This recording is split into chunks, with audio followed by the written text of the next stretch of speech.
Hello friends, good morning. তোমরা সবাই কেমন আছো? আমরাও ভালো আছি। আজকে জামাই ষষ্ঠীর এই দিনটা ঠাকুরঘর থেকেই শুরু করলাম। দেখুন তো রাধাকৃষ্ণের মুখটা কতটা সুন্দর লাগছে না বলো? যাই হোক, জামাই ষষ্ঠীর দিনটা সবার যেন খুব আনন্দে এবং ভালোভাবে কাটে। এদিকে চলছে সকালের জলখাবারের প্রস্তুতি। ওই যে আমার মাসি ময়দা মাখছে সকালে লুচি ভাজবে বলে, আর এদিকে আমার মামি ঘুগনি রান্না করবে বলে মশলা রেডি করছে। দেখুন এদিকে ঘুরে আসতে আসতে আমার মাসির লুচি ভাজার জন্য লুচি বেলাও শুরু। আর এইদিকে আমার বড় মাসি আলাদা করে ময়দা মাখছে। কেন জানেন? এগুলোকে ঘি দিয়ে ভাজা হবে। তাই চলুন ওইদিকে দেখে আসি। আমার মামি লুচি ভাজছে। দেখুন লুচিগুলো কি ফুলকো ফুলকো হচ্ছে না বলুন? খেতে কিন্তু সেই হয়েছিল। এদিকে আবার ঘুগনিও রেডি, গরম গরম ঘুগনিটা যেরকম দেখতে হয়েছিল খেতেও হয়েছিল খুবই সুন্দর। ঘুগনির সাথে গরম গরম লুচি প্রায় জমে ক্ষীর। আর এদিকে বৌদি বসে পড়েছে চিংড়ি মাছ ভাজতে। চিংড়ি মাছ দিয়ে তরকারি রান্না করবে বলে মামি বসে আছে। তাই বারবার বৌদিকে খুব তাড়া দিচ্ছে যে তাড়াতাড়ি বেছে দাও, তাড়াতাড়ি বেছে দাও। চলুন ওইদিকে দেখে আসি। জামাই ষষ্ঠী বলে কথা, তো জামাই কি করছে? ও মা, এসে দেখি একই অবস্থা, জামাই খেতেই বসে পড়েছে। তাই তাড়াতাড়ি করে ভিডিওটা শ্যুট করে নিলাম। এই দেখুন আমার বোন কি বলছে তার জামাইবাবুর সাথে, আর সেও হাসছে আর উত্তর দিচ্ছে তার কথা। এই যে দেখুন আমার ছেলে বসে পড়েছে তার বাবার সাথে মিষ্টি খেতে। মিষ্টি খেতে তার এত পছন্দ, কি বলবো। মিষ্টি দেখলে ছেলেটা আমার প্রায় পাগলই হয়ে যায়। খুব ভালোবাসে জানেন তো মিষ্টি খেতে। তাই তার বাবা তাকে ভোলাচ্ছে যে মিষ্টি খেতে হবে না, এই কথাটা বলছে। এখন তো ছোট, বাচ্চাদের মিষ্টি বেশি একটা খাওয়াটা ভালো নয়, সেই কথাটাই বলছে আর কি।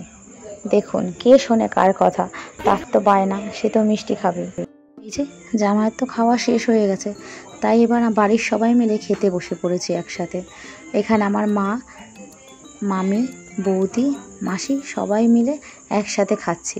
আর এই যে আমার ছেলেটা বাটিতে একটু মিষ্টির ঝোল ছিল, সেটা নিয়ে ঘাটাঘাটি করি।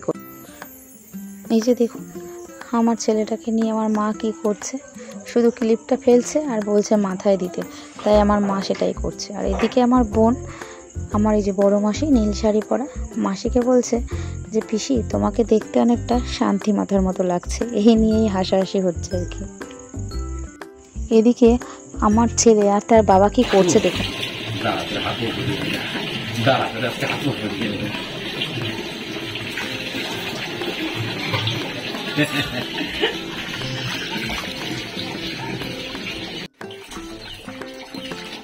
বাবা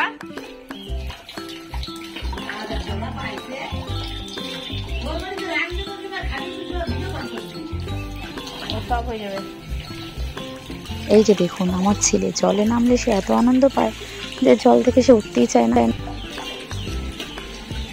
বাবারে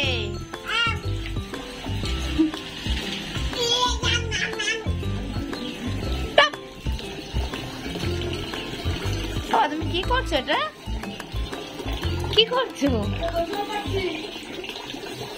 দেখলেন কেমন পাকা বুড়ো হয়েছে। আমি একটু ডাকলাম বলে আমাকে কি জোরে ধাওয়াটাই না দিল। ও ভাবছে আমি হয়তো ওকে জল থেকে তুলে নেব, তাই ওই জন্য আমাকে ওইভাবে বকলো। এবার আমার বাপের বাড়িতে একটু সমস্যা থাকার জন্য সেইভাবে নিয়ম মেনে জামাই ষষ্ঠীটা পালন করা হয়নি। তাই সিম্পল মেনুতেই জামাই ষষ্ঠীটা সেরে নিলাম। দেখুন এদিকে আমার বর খেতে বসে পড়েছে। মেনুতে আছে শাক ভাজা, টক ডাল আর মাংস, মিষ্টি আর কোল্ড ড্রিঙ্কস। ব্যাস, এতেই জামাই ষষ্ঠী কমপ্লিট। ব্লগটি আজকে এখানেই শেষ করছি। ভিডিওটা যদি ভালো লেগে থাকে চ্যানেলটিকে সাবস্ক্রাইব করে দেবেন।